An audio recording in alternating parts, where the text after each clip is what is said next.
turabaramukije mwese aho muherereye nkuko musanzwe mubizi ni channel yacu yitwa Kabumbu Talk Sport, tubagezaho amakuru menshi atandukanye ya siporo ku isi hose. Rero kino gitondo twayifuje ko twabagezaho amakuru ari kuvugwa iwacu ruguru aho bita mu Minembwe, niho hari kubera competition. Turaza kuyavugaho na mugenzi wanje Gapukeya mu ncamake. Reka tubanze turamutse bisesa bimeze bite? Tumeze neza. Weekend yari imeze neza, bwari uburyo federation yacu yagarutse ibintu bimeze neza, n'ukuri abantu bakurikirana amakuru y'iwacu nibyo byiza.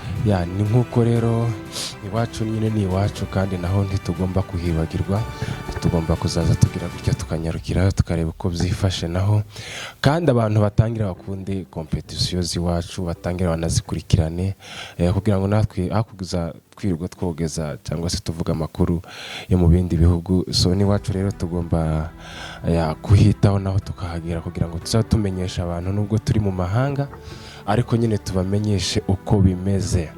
Rero twihuse rero tunashimira na mugenzi wacu uri ruguru mu Minembwe yitwa Irambona, akomeje kutugezaho amakuru meza kabisa kandi agezweho. Buro turakora aho uri kugira ngo uri umuntu w'umugabo cyane, turguhaye agaciro ndetse na respect, dukomeze tugezaho ayo makuru. Nkuko rero twatangiye tubibabwira, iwacu ruguru rero mu karere ka Minembwe hari kubera competition ihuza uturere 8. Uturere 8 twose.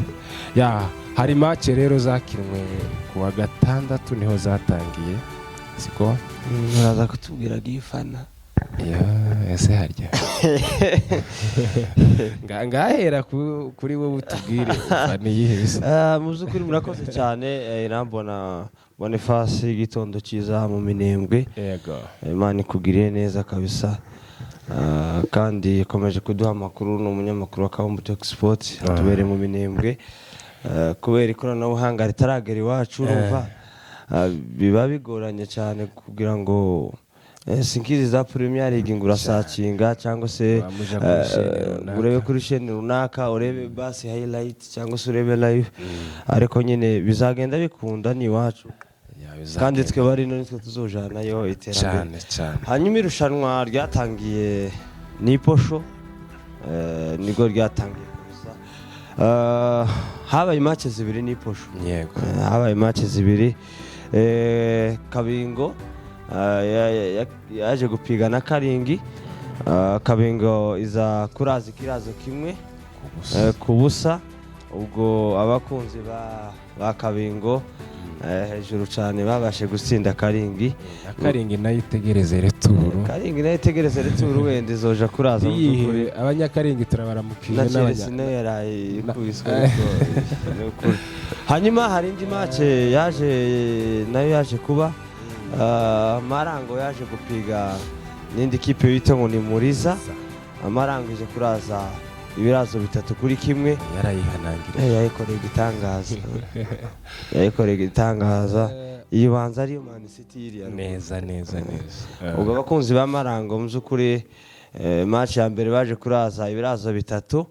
Ubwo returu naho abakunzi bashirema agatege ba Marango bakomeze bashire cyashoboka imbaraga, wenda bo kwegukana iki gikombe se cyangwa championnat. Yego. Hanyuma ni posho ejo niyinga hashize, naho haje gukina Gakenke na Gahwera. Yego, zaje gupiga nazo. Gakenke iza kuraza Gahwera ikirazo kimwe kubusa. Abakunzi ba Gahwera ndabazi cyane, barimo bakaregera, barimo bakavoma nabo mu Gahwera. Ubwo mwihanganire turu mushobora gutsinda cyangwa se bakore imyitozo ihagije kugira ngo nabo baze kureba uko babona ayo manota ngahe 3. Ubwo ejo naho haje gupiga nanone izindi. Gakankara yaje gupiga n'irundo, nazo biza kunganya 0-0. Mu by'ukuri urumva ibo baracyafite akazi gakomeye, baracyafite bose inota rimwe mu itsinda ryabo. Hanyuma match ya retour iraza hari ziza kuba uyu munsi saa 9:30. Karingi iraza gukina na Kabingo, Muriza ize gukina na Marango. Match zikomeye cyane. Hama ejo kuwa kabiri Gahwera izakina kandi na Gakenge, then Irundu ize kongera icakirane na Gakangara. Ariko match nubishiye izikomeye n'iz'uyu munsi ziri saa 9. Match ya Karingi na Kabingo na Muriza na Marango.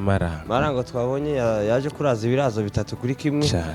Ubwo rero abakunzi ba Muriza ubushize turaza kureba kuko baza kwisubiranya naho bakaza kuraza mu by'ukuri. Hanyuma ejo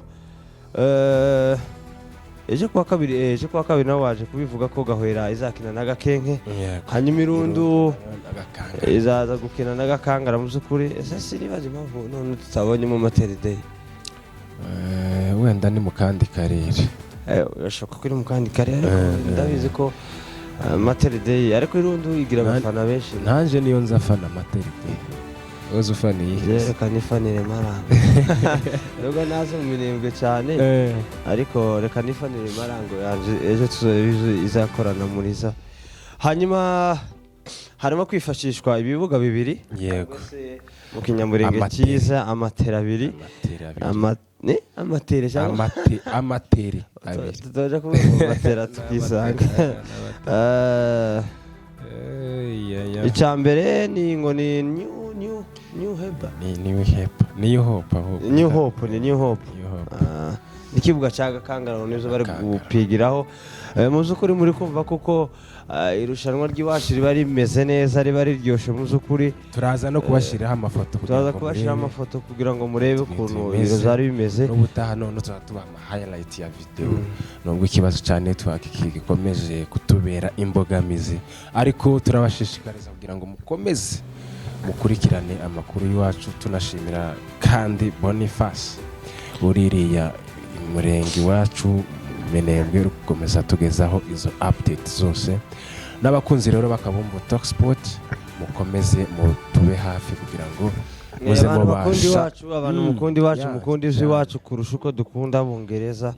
Supporting iwacu zatumenya ibyabaye iwacu nubwo twaje ino, ariko mu by'ukuri ndakiga ko iterambere ritari ari twe tuzorijana twe bari. By the way, n'ufite inkunga ushobora kubura aho ngaho udukurikirana ukaba wifuza wenda nko gutanga inkunga ya kubumbu, majezi, ibirato, amasokisi, tukazohereza iwacu ruguru kugira ngo bazabyifashisha n'uburyo bw'ubwiza bwo guteza imbere natwe akabumbu bakagira za mayonishi bareze zirenze 2-3 mu by'ukuri. Tubonye umusponsor nk'umuntu akama yitorera nyine akavuga ngo mfashe Materi Day, undi agafatira undi akamafatira undi agakenke undi Muriza, gutyo nyine ibintu bikagenda neza.